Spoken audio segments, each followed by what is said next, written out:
get drunk, don't you have no fear. I want one bourbon, one scotch, one beer, one bourbon, one scotch, one beer. All right, today we're gonna be making a Hefeweizen.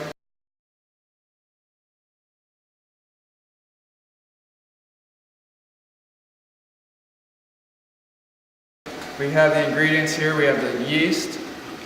Right here we have the malt, and then we have the hops in these little bags right here.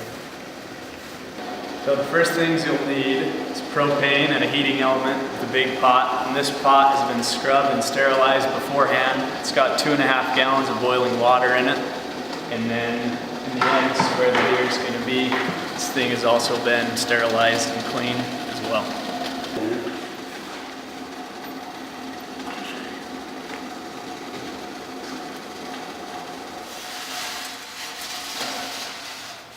So what I've done is taken the boiling water off the heat, right, so that we don't burn the malt as we put it in. Which is ruined, right? If you dump it in with the heat going, it'll hit the bottom and immediately burn, and you get flecks and all sorts of garbage in there.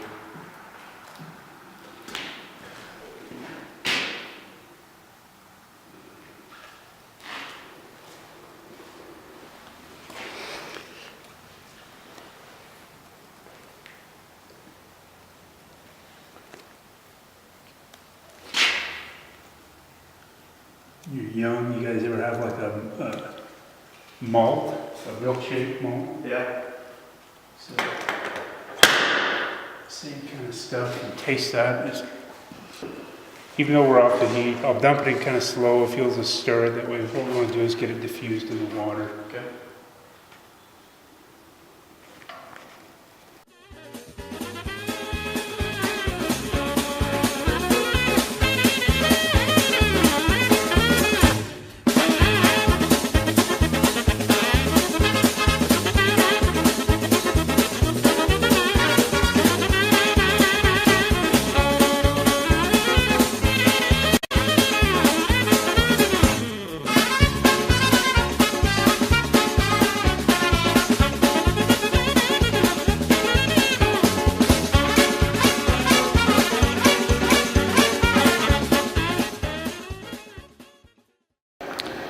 So what we've done now is we've gone ahead and moved our pot from the cold burner over here to the heated burner, and Mark is stirring this up in order to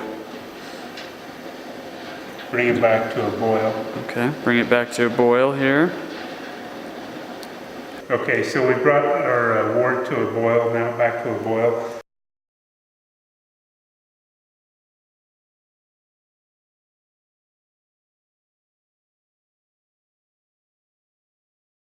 We're going to go ahead and put in the first dose of hops.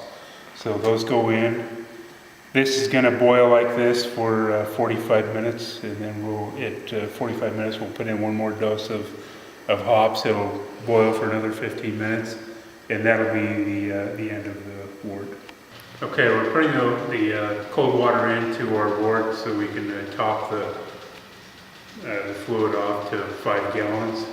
Okay, so we've put in our 2.5 gallons of water, and now we're going to put in our yeast.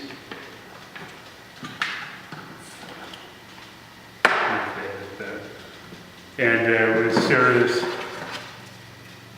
stir this up.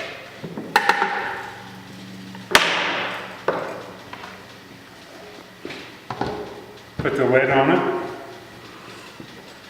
And put the airlock in so that the CO2, as the beer is fermenting, the CO2 can escape, but oxygen is not getting back in. Now this will sit for 2 weeks until we transfer it to the keg. All right, it's been 2 weeks. We've got the beer here. We're going to be now siphoning it from this container now into the keg. All right, so now we have our beer inside of this keg. We're gonna put this CO2 on to carbonate it, and we just open this up and we'll get some carbonation in it. Okay, so we have our carbonation on and we're going to leave it on here for a week and it'll be done. So we've completed our tutorial on brewing beer. We've got it kegged, we've got it ready to drink. Now we want to transition into talking about how this went down as a group effort. Okay, so now we're going to talk a little bit about the group process and how we were able to be successful. This is an overview of the process that we went through. We started by contacting each other, then we made our contract, and then we brainstormed ideas, we assigned experts. This is one area that I think our group really excelled in. Throughout the entire process, we were trying to think of how we could use our expertise to make this project successful. And then we went on to the brewing process, and then we put together the presentation. So communication was a little bit difficult. This is an online course, and so we don't really know each other. We used Canvas for communication. We used this to discuss our contracts, set up any meetings. We actually used the conferences tab to perform our actual meetings, and this was a great tool in being able to meet up and to discuss how we were going to do this project. And then we would also use it to update each other on our progress that we were making. So when it came time to make the contract, Josh really had expertise in this.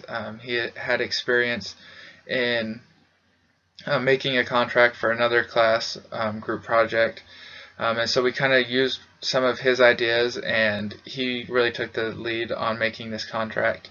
And then we all supported him and kind of threw out our ideas, but he was the expert, and ultimately it was his decision as to the contract and how it would go. Our contract was really successful. It included a mission statement, conditions for success, how we knew if we were successful, included accountability factors, how we would hold each other accountable and make sure that everyone was accomplishing the tasks that they were supposed to. And then it had a section that dealt with contract violations, and we'll talk a little bit more about this when we talk about the conflicts that arose. So the next task was to brainstorm ideas. We had several ideas that we wanted to choose from, but ultimately what was most important is we wanted to choose an idea that we were, or something that we could present on that we were experts in. And then we would assign tasks to the experts, and so yeah, we ended up choosing brewing beer because Mark was really an expert. It's something that he had done and shares expertise with us. It's kind of interesting to note that only Mark had brewed beer before, but we realized that there were different areas that we could have expertise in and still be of value to make this project work. We also used tactics for successful meetings to come to this decision. We wanted to make sure there was a consensus decision instead of like a majority, because we wanted to make sure that we had everyone on board and everyone was working their hardest to accomplish the project. We also used team meeting notes. After we would meet up, we would send out notes as to what we had discussed and what was expected before the next time we would meet up to work on the project. Next came, whenever it came time to perform tasks, we would really rely on the experts. The experts were the ones that were responsible for managing the tasks. Now this doesn't mean that they were completely responsible for doing the tasks. It just means that they would manage it and they would have the support from the other group members. But if there would ever be conflict or anything, then we would always rely on the experts' knowledge. If something went wrong in the brewing process, we would rely on Mark to fix whatever went wrong. If something went wrong with the contract, we would rely on Josh to make sure that everything was going smooth. So some of the obstacles we came up with were meeting up. It's kind of difficult on an online class to meet up and collaborate, but everyone had to sacrifice to make the group successful. Honestly, we didn't have a whole lot of conflict, and part of this is honestly just the personalities of our group members. Everyone was really easygoing, and another part of it was our contract was really helpful. It helped us to avoid major conflict because of how it was laid out. It told us how to deal with conflicts if they were to arise. It told us how to avoid conflicts. So the contract really was helpful. We all adopted it, and that was really crucial as well.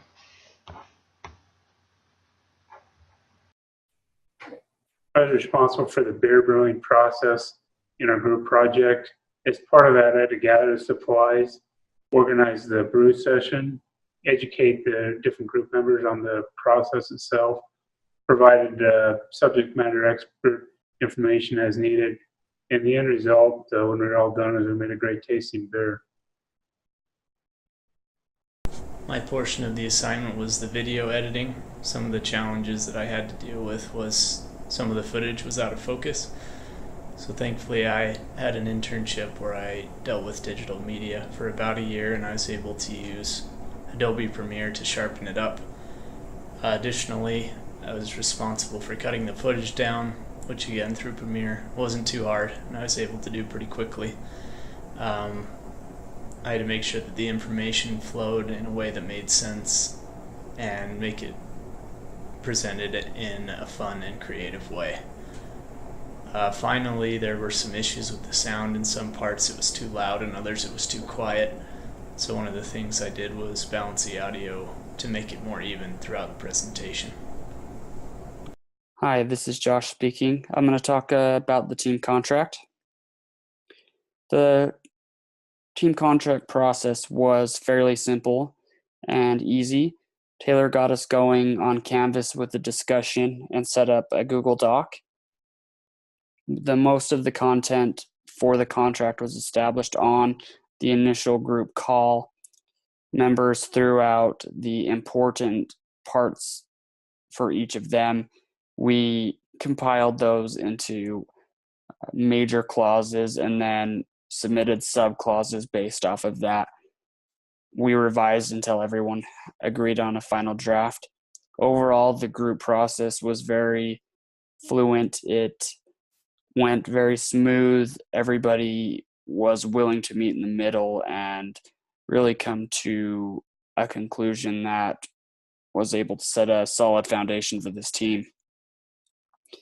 To quickly go over the team contract, it has a mission statement which basically says that we are going to create an educational project that demonstrates our thorough understanding of the course concepts, and that it shall enhance the learning experience for us and for the class.